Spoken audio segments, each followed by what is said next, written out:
को एलओसी पे एक सर्जिकल स्ट्राइक करी जिसमें काफी सारे आतंकवादी मारे गए। इस बात को पाकिस्तान होने से पूरी तरह से डिनाई कर देता है। आइए देखते हैं हिस्टोरिकली पाकिस्तान के मीडिया और पाकिस्तान की गवर्नमेंट ने कितने झूठ बोले हैं जिसकी वजह से उनको इस बात पे भी ट्रस्ट नहीं किया जा सकता। पाकिस्तान का सबसे बड़ा झूठ रहा है कारगिल वॉर को लेकर 99 में। 10 सालों तक पाकिस्तान आर्मी डिनाई करती रही कि इनकी कोई इन्वॉल्वमेंट नहीं थी कारगिल वॉर में, लेकिन 2010 में इन्होंने फाइनली अपनी इन्वॉल्वमेंट को एडमिट किया और बोला कि हमारे 453 सोल्जर्स जो मरे थे वो हमारी पाकिस्तान आर्मी के थे। यानी 11 साल तक पाकिस्तान आर्मी अपने सिटीजन्स को झूठ बोलती रही। जनरली देखा जाए तो पाकिस्तान की आर्मी, गवर्नमेंट और उनकी ऑफिशियल स्टेटमेंट्स बहुत ही इनकंसिस्टेंट रही हैं ओवर टाइम। ऐसी इनकंसिस्टेंसीज के एग्जांपल आपको हर जगह मिल जाएंगे। कारगिल वॉर को ही देख लेते हैं। पाकिस्तान आर्मी की वेबसाइट आप आज भी खोल के देख लो, इनकी वॉर हिस्ट्री के टैब में कोई मेंशन नहीं है कारगिल वॉर का। तो ये एक डिनाइल हो गया। लेकिन वेबसाइट के अंदर और जाके देखोगे आप तो इन्होंने अपने कैप्टन कर्नल शेर खान का मेंशन किया है, जो कि कितनी बहादुरी से कारगिल वॉर में शहीद हुए थे। तो एक ही वेबसाइट में आपको इनकंसिस्टेंसी देखने को मिल रही है। 2006 में पाकिस्तान के एक्स प्रेसिडेंट परवेज मुशर्रफ ने खुद एडमिट किया अपनी बायोग्राफी में कि कारगिल वॉर प्री प्लान थी, और ये प्लान तब बनाया जा रहा था जब इंडिया के एक्स पीएम अटल बिहारी वाजपेयी अपनी पीस जर्नी के लिए प्रिपेयर कर रहे थे। और पाकिस्तान के प्रेजेंट पीएम नवाज शरीफ ने खुद कन्फेस किया है 2004 में कि उनको उनके जनरल ने बैकस्टैब कर दिया था कारगिल वॉर को लेकर। दूसरा सबसे बड़ा रीजन कि पाकिस्तान की गवर्नमेंट और पाकिस्तान की आर्मी पे ट्रस्ट नहीं किया जा सकता वो है पाकिस्तान का एजुकेशन सिस्टम। ये देखिए एक डिबेट जो पाकिस्तान के एजुकेशन सिस्टम के बारे में हुई थी। उर्दू की क्लास 5 की जो पंजाब टेक्स्ट बुक है उसके पेज 102 पे कहते हैं कि हिंदू हमेशा से इस्लाम के दुश्मन रहे हैं। फिर यहाँ पे माशरती अलूम क्लास 4 की किताब है पंजाब टेक्स्ट बुक, और कहा जाता है कि हिंदू दीन जो है वो अच्छी चीज़ें नहीं सिखाता, हिंदू औरतों की रिस्पेक्ट नहीं करते, उनकी इज्जत नहीं करते। सोशल स्टडीज़ की किताब है और ये उसमें कहा गया है Hindus declared the Congress rule as the Hindu rule and started to unleash terror on Muslims. क्या जो मैंने आपको 1971 बांग्लादेश का वॉर का नाम निशान नहीं, बल्कि ये कहा गया, सर अब बात सुनिए, उसके अंदर ये कहा गया है 1948 की जो वॉर हुई थी, 60s में जो वॉर हुई थी, 1971 की जो वॉर हुई थी, वो सब कश्मीर के मसले पे हुई थी। ये इस टेक्स्ट बुक में मौजूद है। कम से कम ये जो सैंपल है पाकिस्तान के चारों सूबों से, यहाँ पे ज्यादातर जो लोग हैं वो 25 साल की उम्र से कम के हैं। उनका ये कहना है कि हमारा तालीमी निसाब नफरत फैलाता है और प्रोपेगेंडा करता है। ये है आज की डिबेट की कंक्लूजन। तो देखा आपने, पाकिस्तान के यंगस्टर्स खुद ही एग्री करते हैं कि उनका सिस्टम कितना हेट और प्रोपेगेंडा फैलाता है। तो तीसरी चीज आती है टेररिस्ट अटैक्स को लेकर। जब भी कोई इंडिया में टेररिस्ट अटैक होता है जो कि पाकिस्तान के आतंकवादियों ने किया होता है, पाकिस्तान उस चीज को कभी एक्सेप्ट नहीं करता। लेकिन जब भी कोई पाकिस्तान में अटैक होता है तो पाकिस्तान सबसे पहले इंडिया और रॉ को ब्लेम करता है। की पार्टी का चीफ मिनिस्टर है, वो कह रहा है कि ये रा ने किया, रा ने किया, रा ने किया, रा ने किया, रा ने किया, रा ने किया। He is being supported by RAW of India to carry out these terrorist attacks. कि वो रॉ इन्वॉल्व है इसके अंदर।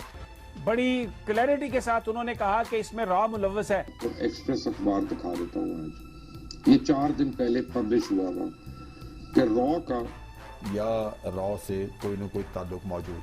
इंतकामी पागलपन में जो असल एलिमेंट शामिल हुआ है वो रॉ और मुसाद के एजेंट थे। कि पाकिस्तान में हर दहशतगर्दी करवाने वाला रहा है भारत है, भारत है, भारत है। तो कहना है कि भारत में पावर प्लांट्स के बायस से कराची में गर्मी हुई है, गर्मी पड़ी है। कराची में गर्मी से अमवात ना विफाक जिम्मेदार है ना सिंध, बल्कि भारत जिम्मेदार निकला। उन्होंने ये भी कहा कि हमारी ब्यूरोक्रेसी रोज नई थ्योरीज पेश करती है, ये हमारी इंटेलिजेंस एजेंसीज की नाकामी है। आम खबर आपको दें कि महमूद अचकजई का एक और मुतनाज़ बयान सामने आ गया है। कहते हैं कि कोयटा धमाके पर सिर्फ रॉ पर इल्जाम लगाने से काम नहीं चलेगा। पर अभी तक आप मौके पे नहीं गए, आपने इन्वेस्टिगेशन नहीं की और अपने से जान छुड़ाने के लिए आपने रॉ का जो है वो नारा लगा दिया। नपा तुला जो स्टेटमेंट आप दें बैक्ड बाय एविडेंस, रिस्पॉन्सिबल, ताकि दुनिया भी आपकी बात माने। जो हम एकदम नारा रॉ का लगा देते हैं कि कोई मानता और आपको पता है कि पाकिस्तान के, मैं तो सवाल सीधा सीधा पाकिस्तान का जो समाज और पाकिस्तानी कौम है ना, वो भी जितना ज्यादा साजिशों में, कंस्पिरेसीज में यकीन करती है, जितना जो है ये समझने, उसको एक एग्जिस्टेंशियल पैरानोया है जिसका शायद पहले इस रियासत शिकार थी, अब अफराद भी शिकार है। दुनिया में कुछ हो जाए, मलाला को नोबेल प्राइज मिल जाए तो लोग समझते हैं अब पाकिस्तान के खिलाफ साजिश हो रही है, और अब यकीनन वो कोई CIA का प्लॉट होगा। इनफैक्ट टेररिस्ट अटैक्स करने के लिए उन्होंने कभी कोई प्रूफ नहीं दिया इस चीज का। और जबकि जब इंडिया ने पाकिस्तान को अक्यूज किया है टेररिस्ट अटैक्स करने के लिए उनके शहरों में, तब उन्होंने प्रूफ दिया है। ये चीज आप खुद भी टेस्ट कर सकते हो गूगल पे। अभी जाओ गूगल पे और ये चीजें गूगल सर्च करके देखो। इसमें फोर्थ पॉइंट बड़ा इंटरेस्टिंग है। अगर आप सर्च करने की कोशिश करोगे कि पाकिस्तान ने इंडिया को कितनी बारी क्रॉस बॉर्डर टेरर अटैक्स के लिए एक्यूज किया है, तो इसमें आपको कोई रिजल्ट नहीं मिलेगा। तो अगर हम ये भी मान ले कि जो यूएस और इंडिया ने प्रूफ्स दिखाए हैं वो गलत है, तो ऐसा कैसे पॉसिबल है कि जो इंडिया टेररिस्ट अटैक्स कराता है पाकिस्तान पर, वो सीधा सिटीज में होते हैं पाकिस्तान के, कभी भी बॉर्डर पे नहीं होते। इस लॉजिक से ये प्रूव होता है कि इंडिया कभी टेररिस्ट नहीं भेजता है पाकिस्तान में। अब सर्जिकल स्ट्राइक की न्यूज पे वापस आते हैं। तो जैसा कि मैंने कहा था कि पाकिस्तान गवर्नमेंट और उनकी आर्मी का स्टैंड बहुत ही इनकंसिस्टेंट रहा है ओवर टाइम, तो इस स्ट्राइक पे भी इनका स्टैंड इतना ही इनकंसिस्टेंट रहा है। सबसे पहले इन्होंने स्ट्राइक को डिनाई किया, फिर इन्होंने कंडेम किया और फिर एक्सेप्ट किया। तो पाकिस्तान का लेटेस्ट स्टैंड इस चीज पे ये है कि क्रॉस बॉर्डर फायरिंग हुई है LOC पे, लेकिन कोई सर्जिकल स्ट्राइक नहीं हुई है। और यूनाइटेड नेशंस ने अभी एक ऑफिशियल स्टेटमेंट निकाली है इस पे, इसके रिगार्डिंग, जो कि बहुत ही यूजलेस है। उनकी स्टेटमेंट कहती है कि we did not observe any direct firing. ये इसलिए यूजलेस है क्योंकि ये दोनों ही इंडिया पाकिस्तान की स्टेटमेंट के अगेंस्ट है।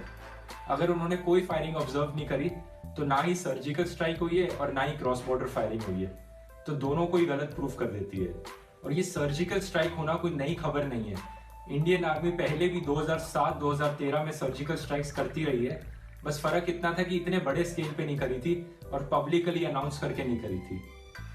तो इस वीडियो का कंक्लूजन ये निकलता है कि पाकिस्तान की आर्मी और पाकिस्तान की गवर्नमेंट को बिल्कुल ट्रस्ट नहीं किया जा सकता, लेकिन at the same time Pakistan के लोगों का इसमें कोई दोष नहीं है। इनफैक्ट पाकिस्तान के लोगों को इंडियन आर्मी के लिए बड़ा थैंकफुल होना चाहिए, क्योंकि इन्होंने टेररिस्ट को मारा है मिनिमम कोलैटरल डैमेज के साथ और बिना किसी सिविलियन को चोट पहुंचाए।